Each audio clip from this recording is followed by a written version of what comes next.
It's a real honor to have you on the show today, Jim. I'm sure you hear that all the time, right? Well, now and then, sometimes. Thank you, Steve. Anyway, Okay, so who was the best guitar player in the Yardbirds? Just kidding. I'm not going to start off like that. with Jeff Beck, of course. Oh, yeah, okay. I'll get into that with you later, but I was kind of joking by asking you that. Yeah, We're I know, I know. we're going to talk about the new single "Breathe the Wind," but I was hoping we could go back in history here. I understand you grew up in Liverpool or near Liverpool. Can you talk about what it was like back then and when you started playing drums and listening to music? I can. Yeah, I was actually born in Liverpool, but I didn't really live there very long because my father was from the south, and he was from a suburb of London, just outside London, a place called Teddington. And my mother and I moved down, to be with him. So I grew up in Teddington. So I used to go to school locally with Paul Samuel Smith, the bass player, Okay. and we used to have little groups together, and we had a group in at school because we went to the same school, and we had a school group, and we used to play early rock and roll like Buddy Holly and Everly Brothers and thing, Gene Vincent songs in the school dances. Was that the Strollers? Yeah, I think one incarnation was the Strollers, and there was another one. I think it was the Country Gentleman, named after the Gretsch guitar. And that was before you met Kieth and Chris and Top, who a Yes, lot of people don't even know who he is. yes, I know. It's funny, isn't it? Yeah, that was before that. That was when we were at school, and it wasn't until after school when we lost touch a bit when we left school, Paul and I. Um, and then we met up again locally because we still lived in that area, sort of southwest London, and we met up locally. And I remember Paul said, "Oh, you've got to come and listen to this record. It's called Jimmy Reed at the Carnegie Hall."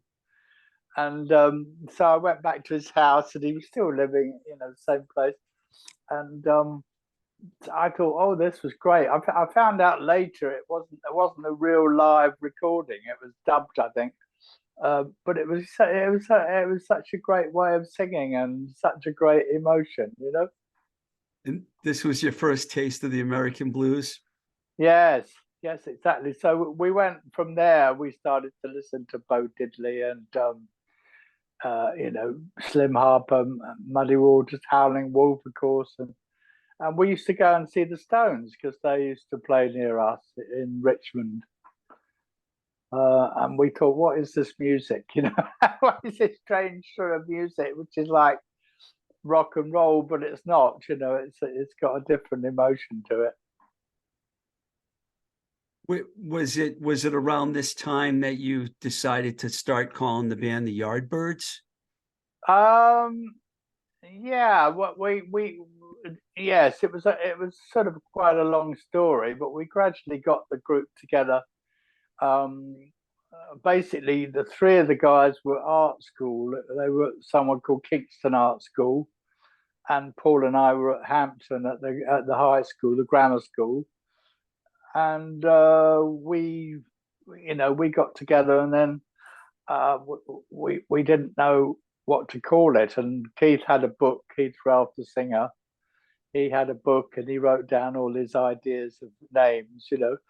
And we got to play. I think it was our first gig. We got to play support at Eel Pie Island, which was the famous venue in Twickenham, in the middle of the river.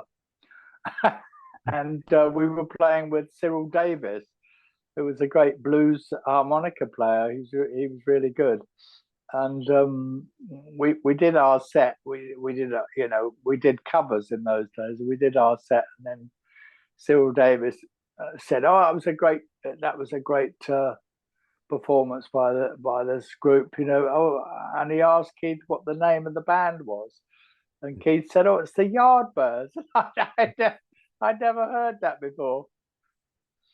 So did you guys know he was going to say the band was called the Yardbirds at the No time? idea, no idea. He suddenly said the Yardbirds, and I'd never really heard of it, and I found out after what it meant. You know, it meant people that travelled on the trains and lived in the rail yards and travelled across America. You know, they were bums really, and so I thought that's a long way from the way we are. You know, we're kids from the suburbs of London. Wow, he must have got that from the Jack Kerouac book, The He Yardbirds. did, yes, he did. Yeah, on the I road, didn't on the road. I didn't know that. Wow, that's incredible.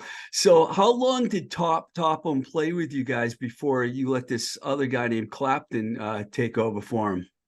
Um, well, he sort of got us going. He played for a few months, and then we started to play a lot. You know, we became quite popular very quickly, and we took over from the Rolling Stones in their club. They were playing in Richmond, as I said, in a club called the Crawdaddy Club, and we took over that residency, and then you know, we played in other gigs, Ricky Tick Club and King Collier's, these sort of clubs around London.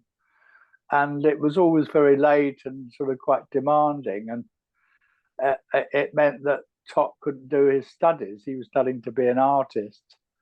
And so that was difficult for him. And his father was an artist. And his father really didn't want him to carry on playing with a lot of hairy idiots like us, you know.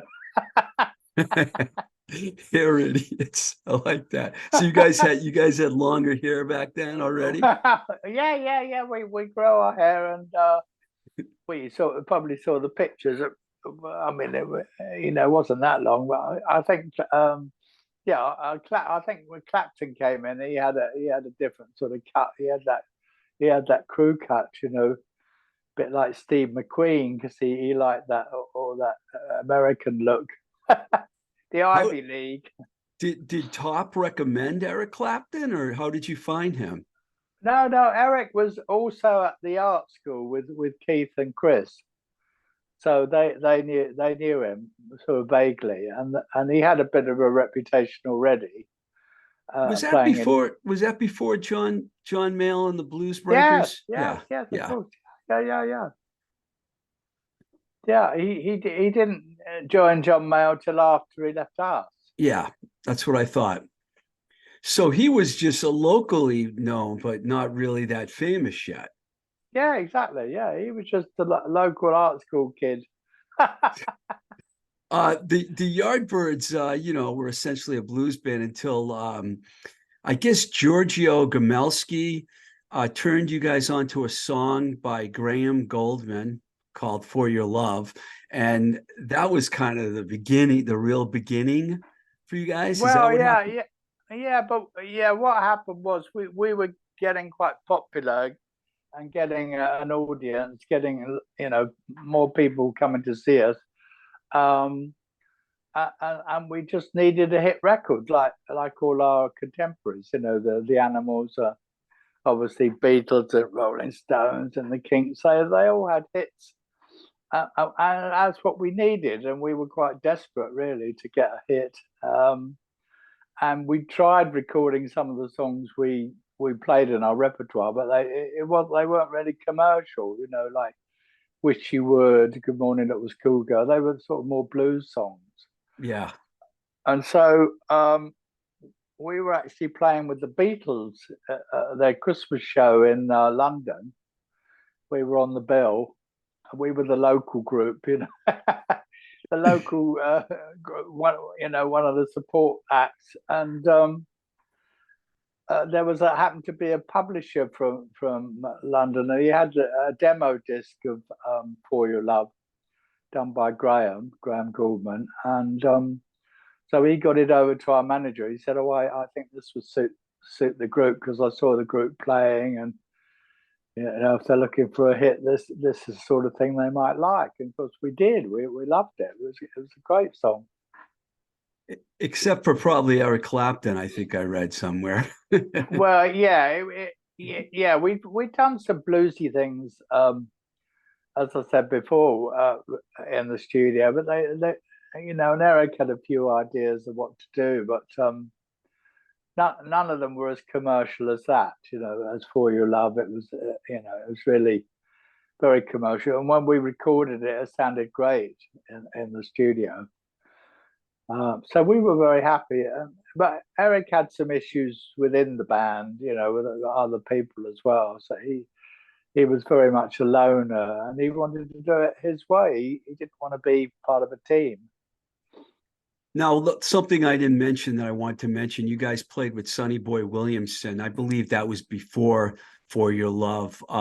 Sonny Boy Williamson the second, because there was actually you probably know that there was another Sonny Boy Williamson from the late 30s and 40s, and Yeah. he's the second. What was that experience like for you playing with Sonny Boy? It was very interesting. He was called Rice Miller, really. He's in reality. And he was quite, he could be quite like a mean-looking guy, and the word was, you never asked him if he was the real Sonny Boy. You never asked him that. He is the real Sonny Boy, and you take that's true. But he used to drink. He used to like Jack Daniels. He drank a lot. And we rehearsed a whole set with him for that show we did, the live recording. And when it came to the show, he started playing different songs, songs we didn't know. So I don't know if he even told the key to the guys. I don't know how they managed to. They picked up the key after a little while, and for me, he got into a rhythm. So, but we didn't know them. Wow.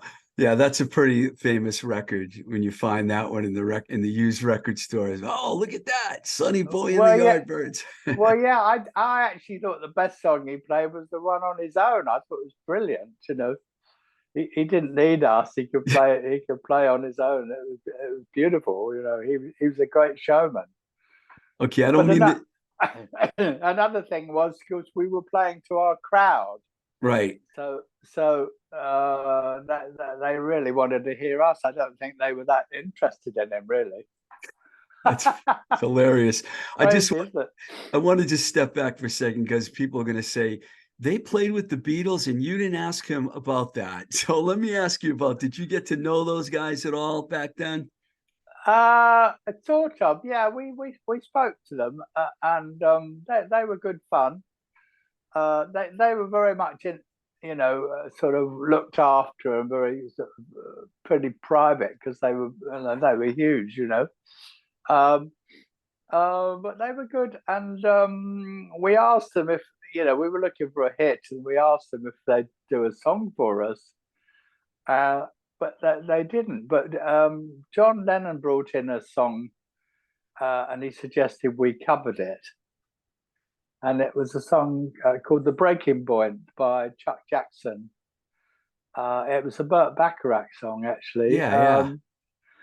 Which was nice. It was a good song, but we weren't really committed to that. We didn't think it was a great idea, but it was very nice of him anyway.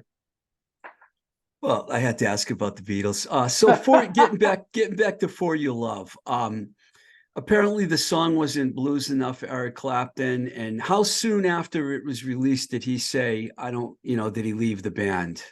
Oh, he was out before it was released. Before it was released. Yeah, but it was good for us because, well, looking back, it was very good for us. But at the time, it was good for us because there was a vibe, there was an energy in the band. It was, he was very miserable, and it was like, playing with a miserable person. It wasn't very nice. Wow. And of course, Jeff Beck could play all that stuff. And then he could play all other stuff, and it was very good for the band because we developed that what people call a psychedelic sound. I think I read that Jimmy Page actually recommended Jeff Beck. Yes, he did. He was an understudy for Jimmy, and because Jimmy was one of the top session players in London. Him and Big Jim Sullivan, I think, used to play all the guitar records. And if he was busy, which he probably was quite a lot, he would recommend Jeff. Yeah, you took a really big role in the songwriting, and you co-wrote Shapes of Things, which became like, it's hard to say which one of these songs is greater because they're all so great. What was that like writing with Kieth and Paul on some of those early songs? Even I think over, under, sideways, down, also, all those songs.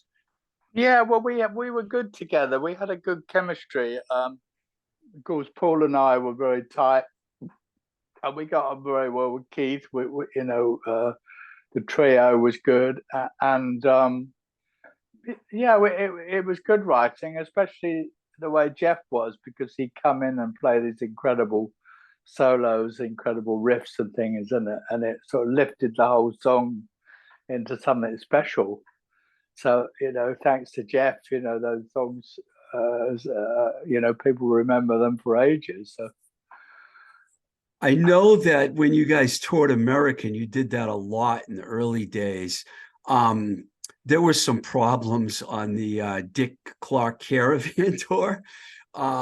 It's pretty much documented that tour didn't go well because they put you on with a bunch of bands that were nothing like you. Can you talk about that a little bit? Was that a difficult thing for you guys to do? I know Jeff Beck didn't like it at all because he's talked about it.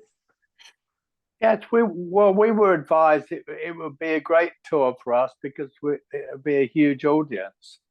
That was the thing, but of course it was a different audience. The people like Sam the Sham and Brian Hyland, and what was he called? I can't remember now. Was it Dean Martin's son? I can't remember now. Oh, no, the other one, Dean Martin's partner's son. Gary Lewis, sorry. Gary Lewis and the Playboys. Yeah. Yeah, I mean, they were totally different to us. We'd be playing somewhere or other, and people would say, "Oh, turn that guitar down. It's too loud. Jimmy Page, turn down." Which is funny, isn't it? Very funny. Telling Jeff Beck to turn down must have been real fun. But Jeff didn't do it for very long. He was sort of quite wound up. He was a very nervous guy, and he was very he really wanted his sound to be good. He was very conscious of his stage sound, and he was just quite stressed, with all the traveling and all that. Like, well, we all were really, but he got ill a couple of times, and funnily enough, we thought he had meningitis at one point. Wow. And then, of course, he died of that. Yeah. So I don't know what the story was there, but we did. I think we did one date on the Dick Clark tour, and he said, "Oh, I can't take this anymore," and he just flipped out and he smashed up his guitar just in front of us, and stormed out, and that was the last we saw of him. He just disappeared. We had to do the tour on our own. Was he out of the band after that? Yes, he left. He left. Well, he left, but he didn't say I'm leaving the band. He just disappeared. Wow. And we did the whole tour as a 4-piece, which actually didn't, work quite well. It worked quite well without him. I'm sorry to say, but great talent that he is or was, and it worked. And when we got back to London, we said, "Well, we're okay as we are," and he sort of got sacked, which is so awful, isn't it? Awful. Yeah, I can't wait to talk about that in a minute because I remember the Rock and Roll Hall of Fame thing, and I wanted to ask about that. But before I get to that, when you toured America, aside from Dick Clark, were the shows good besides the Dick Clark Caravan tour? Say that again. Whether the other tours that you did in America besides the Dick Caravan, yes, the Dick Clark. Yes, they were great. Yeah, if we were on our own, we used to play little clubs, and it would go down a storm everywhere. The funniest thing was that we play with these support bands, and they play all our songs. So they play over under sideways down or shapes of thing, before we got on. And I heard a Wow. story. I heard a story from Alice Cooper, and he said, "Oh yeah, we played with you in Phoenix, Arizona, and we were the Spiders, and we played all your songs before you came on." And he said, "Then you came on and you wiped the floor with us." He said, That's kind of odd that they would play your songs before you played. Did that "I know piss you that." guys off? Well, it was not really. It was a sort of a compliment, the people that they knew our songs and they liked it. And but in these little clubs, I think people were quite mind blown. Thought, wow, what is this music? Like Jeff Beck and uh, that we went down a storm. We played some big shows as well. We played in some arenas, but mainly it was little clubs, little The, sweaty clubs. Yeah, there was a little overlap when Jimmy Page came in and Jeff and Jimmy were together. And I have to ask you about Blow Up. I didn't have that in my notes, but it just popped in my head. Do you remember when you did that scene for the movie and how did they tell Jeff to destroy his bass? I always wanted to ask this question. Was that planned or did he just do it on his own? Oh no, that was all planned. I think Antonioni, the director, had seen the Who do it, and he was trying to convey what was going on in the in the art world of the 60s, the music world, and he wanted to convey this sort of destructive thing going on. So I think he asked the Who to do it, and they turned it down. Wow. So we did it, and it was very funny because they had us staying in London at some hotel in Knightsbridge for a whole week, and then we had to drive out to the studio, which was about an hour and a half drive. So we got up about 7, and we'd be on the set about 9, and we'd be there for a whole week doing that, doing that. That must have been fun. It's really funny. And then, strangely enough, he had the audience all standing there, like as if they were in trance, and that never happened. That wasn't true to us. Everyone would go mad when we played. Yeah, So, that's interesting that you mentioned that because so many people are like, why is everyone just standing there and staring? I know he sort of wanted to convey that everyone was sort of tripping, or I mean, maybe they were later on, when we played San Francisco or something. But usually people would go mad. Um, Jimmy came in and then Jeff left. And did Jimmy kind of take over in a way the direction of the band? I know you guys wrote the songs, but it seemed like on Little Games, it seemed like the band started changing a little bit. Was his influence kind of a strong one with you guys? Yeah, he had a strong influence, but he was always a real gentleman. I have to say, he would always honor you, and he would talk, and he wouldn't go and he wouldn't be dominating or tell you what to do or anything. He was always really nice. But of course, he knew Mickey Mouse. So he suggested Mickey Mouse because we were looking for a hit. And he knew a lot of session play. John Paul Jones and John Paul played on some of our stuff. Which was great. Great guy. So he was okay, and lots of people ask me, oh, he was trying to shape Led Zeppelin all that time, but I don't think he was. I think he was quite disappointed, that Keith and I were going to leave. Yeah, that was it. That's interesting because I was curious about that. I didn't know what direction you guys are. So you guys left before he left. Yes, he kept the band going as the new Yardbirds. Right. And originally they were going to have Chris Strayer involved as well, so two of the band, and then Chris got sort of sidelined. I don't know what happened there, but John Paul came into the band, and he got the other two guys up in Birmingham. They were in a band together, I think. So I don't quite know what happened, but then Chris partly owned the name, and Chris got him to stop using the Yardbirds, so they had to think of another name. Let's call ourselves Led Zeppelin. And that came from Keith Moon.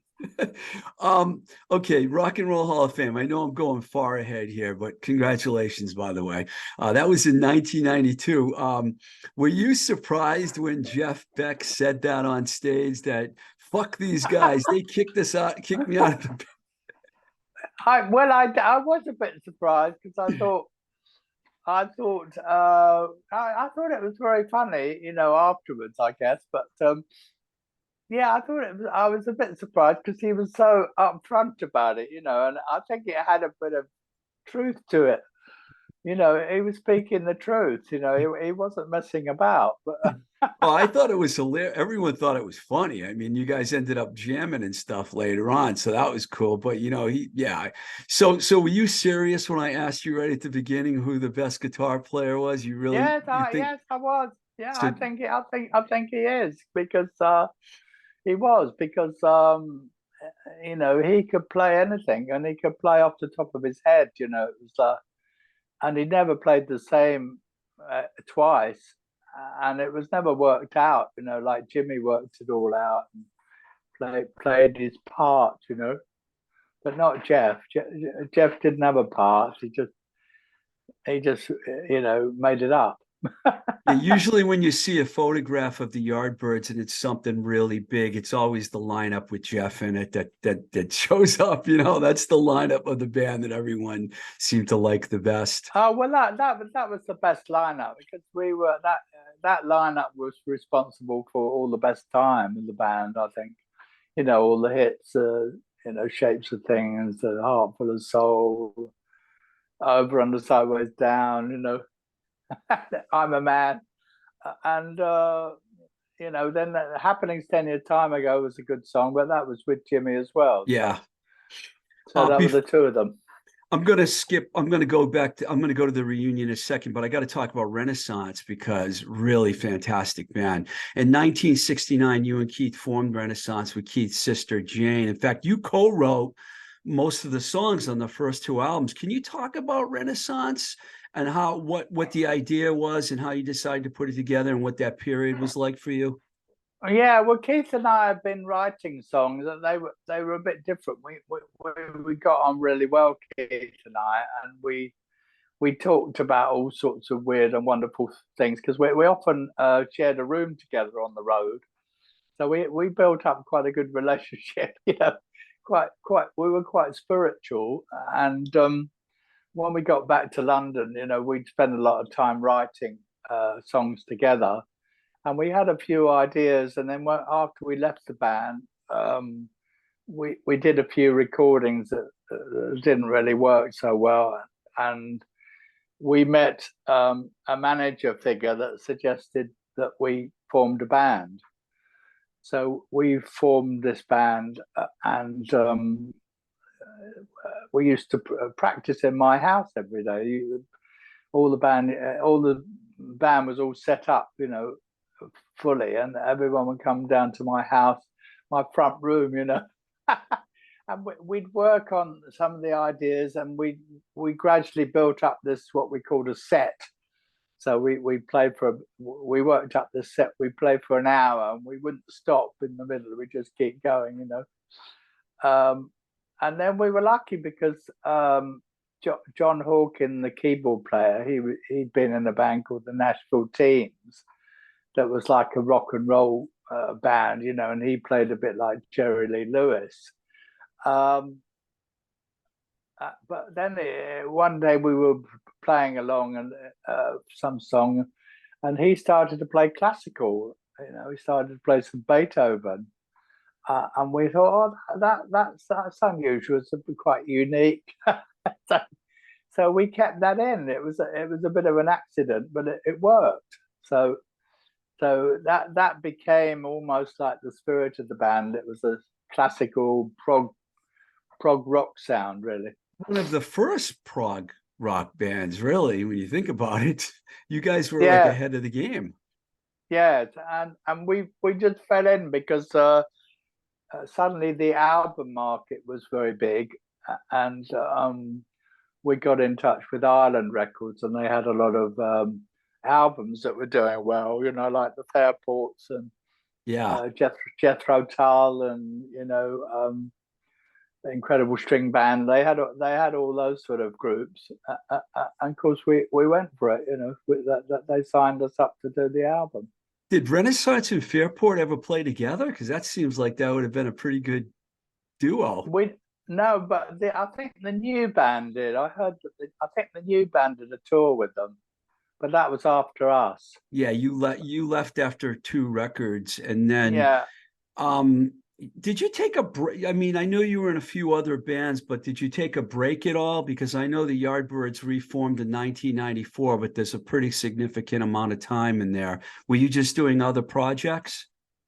Yeah, I kept busy. I was lucky, I kept playing, and I always loved to be involved. And yes, there was a band called Illusion that was a bit like Renaissance, with the same members that we developed after Keith died. And there's a new box set out actually, of Illusion just come out, which is very, very nicely put together. And then, of course, the Box of Frogs, which was in the 80s. Oh yeah. So you well, yeah, I didn't mean that you took a break, but I guess you didn't really take a break. Um, in '94, you reformed the Yardbirds with an album called Birdland, and I love how you brought in all these guitarists like Brian May, Skunk Baxter, Joe Satch, Slash, Steve Vai, and even Jeff played on a track. So I guess you let him back in. Yeah, yeah. I loved it. It was great because it was a funny old story. We it was all got together by a woman that Chris used to know, who was a Chinese woman called Judy Wong, and she lived in LA, and she knew we'd got back together, and she used to converse a lot with Chris Dreyer, and she got to meet so I can't remember his name now, but he ran the whole guitar shop. What's it called? Guitar Center. Guitar Center. That's Yeah. right. He ran all the guitar centers in America. I can't remember his name, but he was involved with Steve Vai, and Steve Vai wanted to put a record label together and call it Favored Nations. And this guy that ran the guitar shops, he put the money in. And Steve heard through this woman, Judy, that the Yardbirds were looking for a record to do. So we went from there, and we had a lot of help along the way, and it was the idea to re-record some of the old songs with new people and famous people. Yeah, I'd say. And do some of our songs as well. So I think it worked well. How did you get some of these guys like Brian? Well, I mean, were you involved in the recruiting process for Brian May and Skunk Baxter? And Well, we were lucky. We had somebody called Robert Knight. Have you heard of him? Robert Knight. yeah. He's a photographer, really, and he lived in LA, and he got behind it. And he knew Slash and some of the other people, and then it blossomed. It gathered moss, and once people knew who was playing on it, they wanted to play. Did you guys know Brian May from England? Did you know those guys at all, Queen? I didn't know Brian very well, but strangely enough, he went to my old school. Oh. And I think he was in the first form when I was in the sixth form. You know, he was about 5 or 6 years younger, and so we sort of knew him, and he turned out to be such a lovely guy. You know, really nice person. And somebody got in touch with him. I think we wrote to him. You know, in those days, wrote him a letter.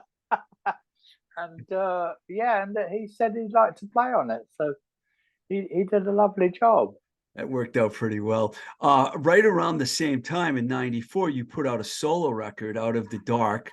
And was that done before you reformed the Yardbirds?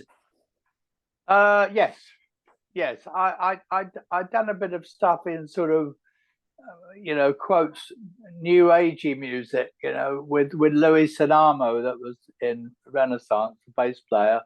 And we'd done a few things for, you know, relaxation and therapy sort of music. And the people there were very helpful to me. They said, oh, what, you know, why don't you do your own album? And there was a lot of help. And it just, like everything else, it just came together very slowly, and then it happened, and I was very pleased with it. Yeah, you seem to really like the more laid back, not even more progressive, because I listen to stuff on some of your records, and of course we're going to get to Breath of the Wind here. You put out Sitting on Top of Time in 2009, and then Walking in the Wildland. So you've been constantly writing your own material.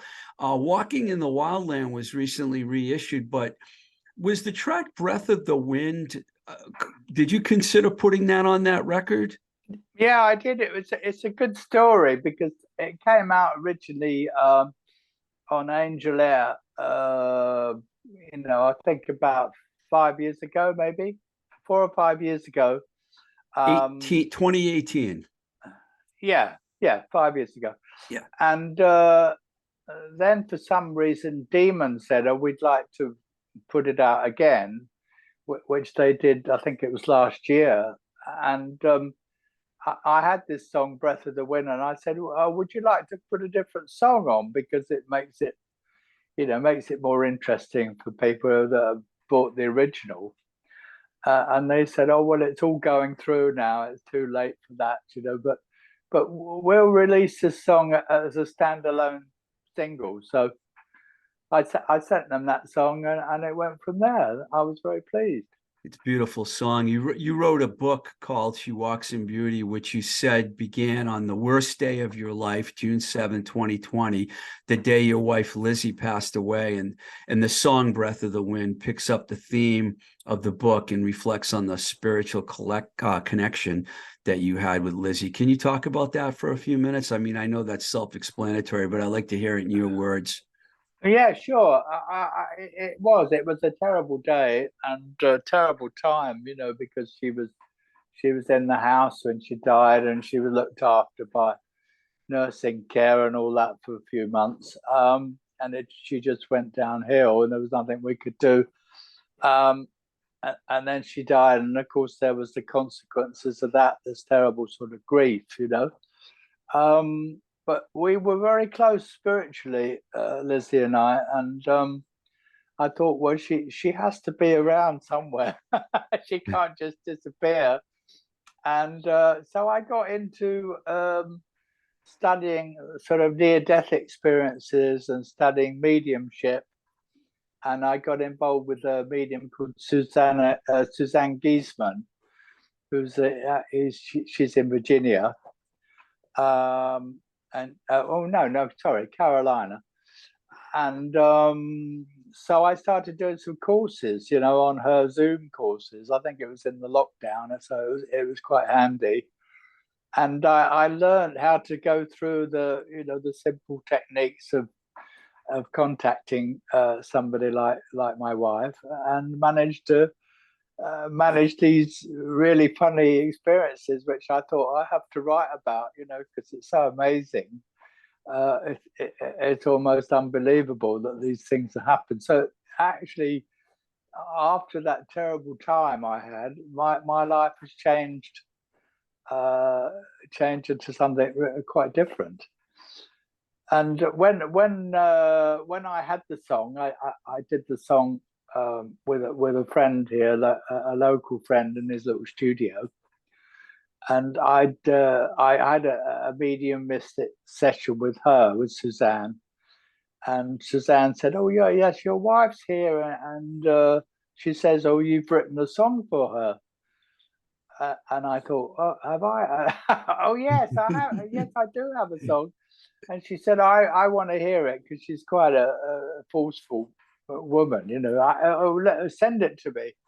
So I sent it to her, and she said, "Oh yeah, this is lovely. You've really got it here."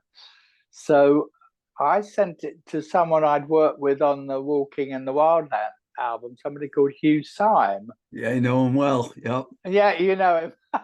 Well, I He's know him famous. from, he designed covers for Aerosmith, Dream Theater. I actually worked on a record, Fate's Warning, that he did the cover for when I was at Metal Blade Records. But he's done like Megadeth, Styx, tons of bands. I was surprised to hear that he worked on the arrangement, though, on the record. I know, it's really funny because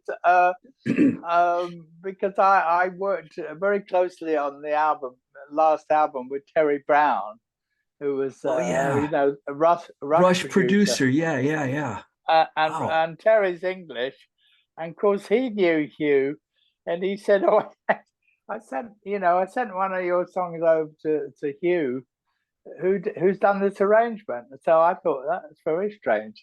So he's a musician, and he did some beautiful arrangements on the Walking in the Wildland. He's such a talented guy. I mean, anyway, when I sent him this song, "The Breath of the Wind," he said, "Oh, I love this song. It's got a very sad sort of beautiful quality to it." And he said, "I'll get down to it when I set up my recording system," because he moved to America from Toronto. So I didn't get the song back for about 2 years.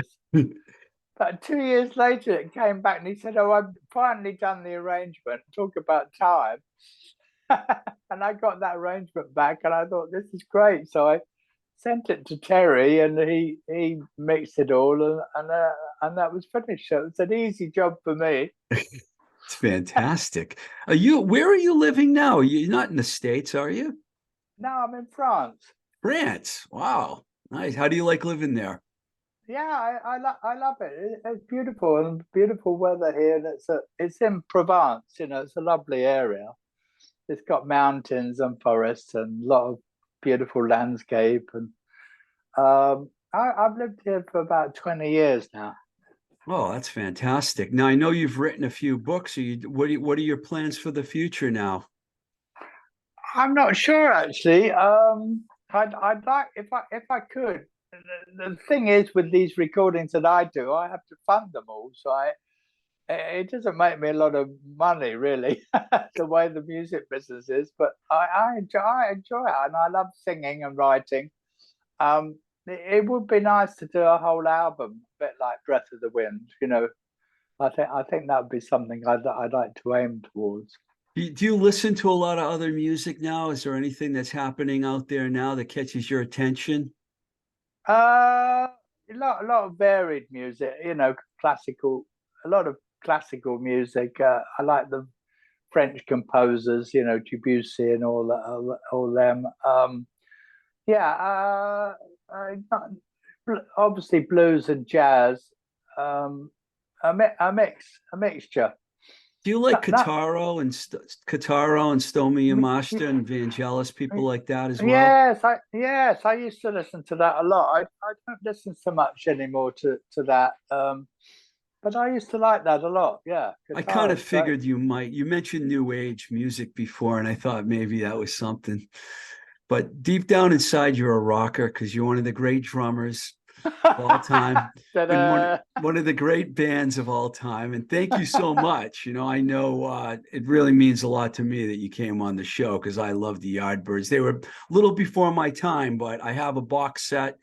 And, I agree with you. Jeff Beck was my favorite guitar player in the band. Oh, good. That's good. As well. But it was a very, very nice interview. I enjoyed it. Thank you very much, Jim. Very good. Take care. So So Oh. when will that go out? It'll go out sometime. Probably in soon. about a week. Oh, okay. Okay. Well, Thanks I'll let your publicist know for sure. Okay. Thanks for having us on the show anyway. Take care. Okay. And you. Bye.